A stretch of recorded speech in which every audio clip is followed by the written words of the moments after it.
कभी कभी कुछ पेड़ सिर्फ पेड़ नहीं होते, वो किसी का सहारा होते, किसी का सच्चा मित्र होते हैं। और कई पेड़ धार्मिक सांस्कृतिक महत्व भी रखते हैं।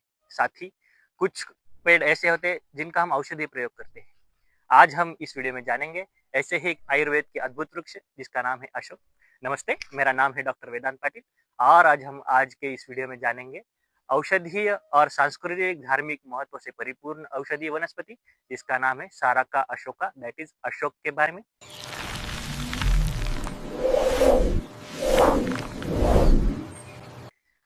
अशोक की पहचान में अशोक का लैटिन नेम है साराका अशोका या साराका इंडिका। अभी आप जैसे देख सकते हैं, ये सदाहरित और ऊंचा डेरेदार वृक्ष है। पौराणिक मान्यता के अनुसार अगर हम देखने चाहे तो जब माता सीता का रावण ने हरण कर लिया था, तब जब उनको वहां रखा था तो इसी अशोक वाटिका में रखा था। तो धार्मिक मान्यताओं के अनुसार माता सीता ने जिस वृक्ष के सहारे अपना दुख बांटा, वैसा ये वही अशोक का पेड़ है। इसी कारण से इस अशोक के वृक्ष को आशा, धर्म और शोक हरने वाला कहा जाता है। और इसी से इसका नाम अशोक पड़ा। शोक यानी दुख, तो स्त्रियों के सारे दुख को जिसने हर लिया, ऐसा ये अशोक का पेड़ है जो आपके सामने ये पीछे। धार्मिक मान्यताओं के अनुसार भगवान गौतम बुद्ध जो है, उनका भी इसी वृक्ष के साथ ताल्लुक बनता है और उनका जन्म भी इसी पेड़ के नीचे हुआ था। उन्होंने दीक्षा बोधि वृक्ष के नीचे ली थी, लेकिन जन्म इसी पेड़ के नीचे हुआ था। अशोक के विभिन्न पर्यायी नाम भी देख सकते हैं। अशोक का नाम का अर्थ हमने समझ लिया, लेकिन इसके महत्वपूर्ण पर्यायी नामों में से एक है ताम्रपल्लव।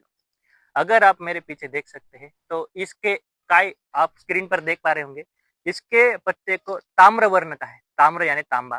तो इसके पत्ते तांबे के वर्ण के जैसे दिखते हैं, इसलिए इसको ताम्रपल्लव कहा जाता है। तो इसका फूल गुच्छेदार और लाल और पीले रंग का होता है। अभी इसमें पीला रंग होने के कारण ही इसे हेम पुष्प कहा जाता है। हेम यानी सुवर्ण, तो सुवर्ण के जैसे आभा वाला ये पुष्प होने के कारण इसे हेम पुष्प ये पर्यायी नाम से भी जाना जाता है।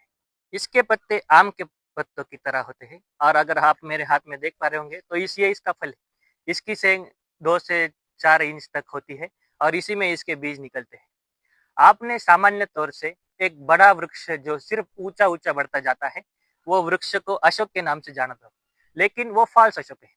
यह वृक्ष अगर आप देख पा रहे होंगे तो ये सिर्फ ऊंचा नहीं बढ़ता, यह डेरेदार वृक्ष है जिसको फल और फूल भी आते हैं।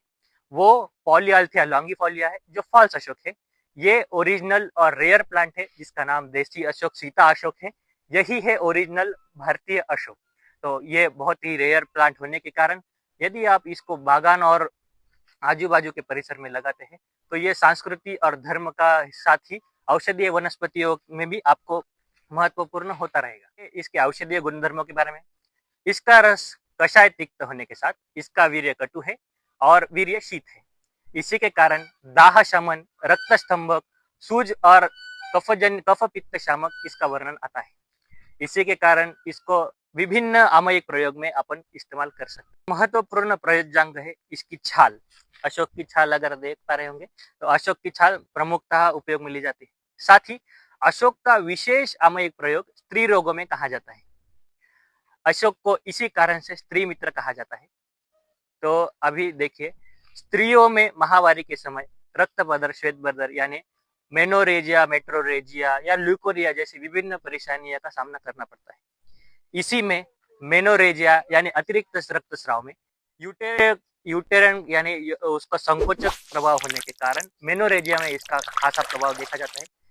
श्वेत प्रदर यानी ल्यूकोरिया में इसका जो है सूजन कम करने वाला प्रभाव होने के कारण, दाह शामक होने के कारण, और अशोक को चरक ने वेदना स्थापन गण में लिया हुआ है, इसलिए मेट्रोरेजिया में भी इसका खास तौर पे विभिन्न प्रकार से प्रयोग किया जाता है।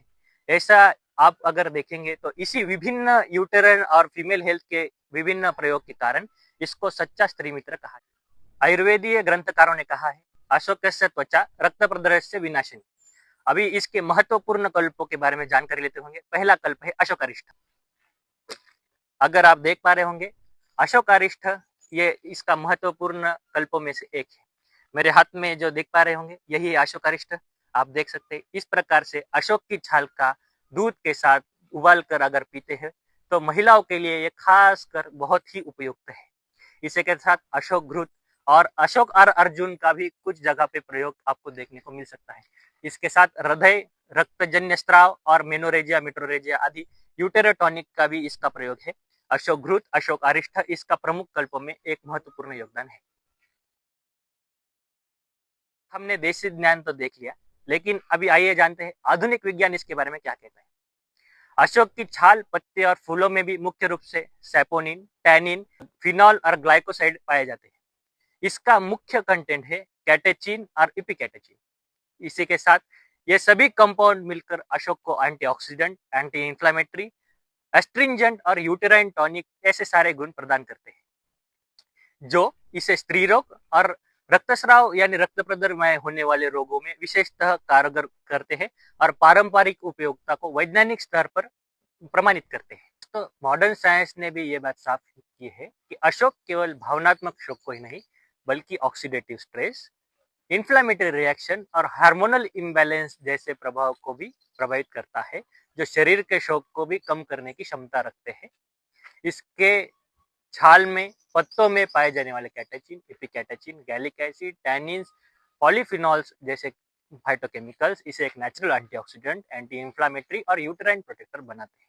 तो आज आपने देखा कि अशोक का वृक्ष केवल एक सजावटी पेड़ नहीं, बल्कि स्त्री स्वास्थ्य का सच्चा रक्षक, भावनात्मक संतुलन का सच्चा साथी और भारतीय संस्कृति का जीवंत प्रतीक है।